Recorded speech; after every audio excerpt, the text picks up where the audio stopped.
to cancel NFL Plus on your phone? In this video, I will guide you step by step on how you can do that.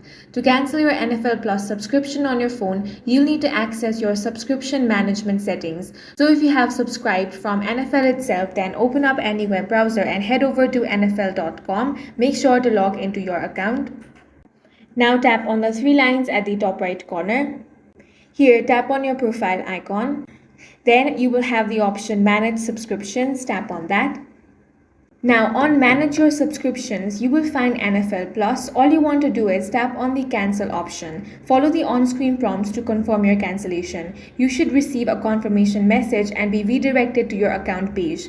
If you have subscribed using Apple App Store or Google Play Store, then you will have to head over there to cancel it. For example, if you have subscribed using Google Play Store, open it, then tap on the profile icon. Now tap on the option of payment and subscriptions, then select subscriptions. Now you will find NFL Plus over here. Select that and then tap cancel subscription and confirm the cancellation. And that's all for this video. If you found it useful, make sure to hit the like button and subscribe for more videos like this.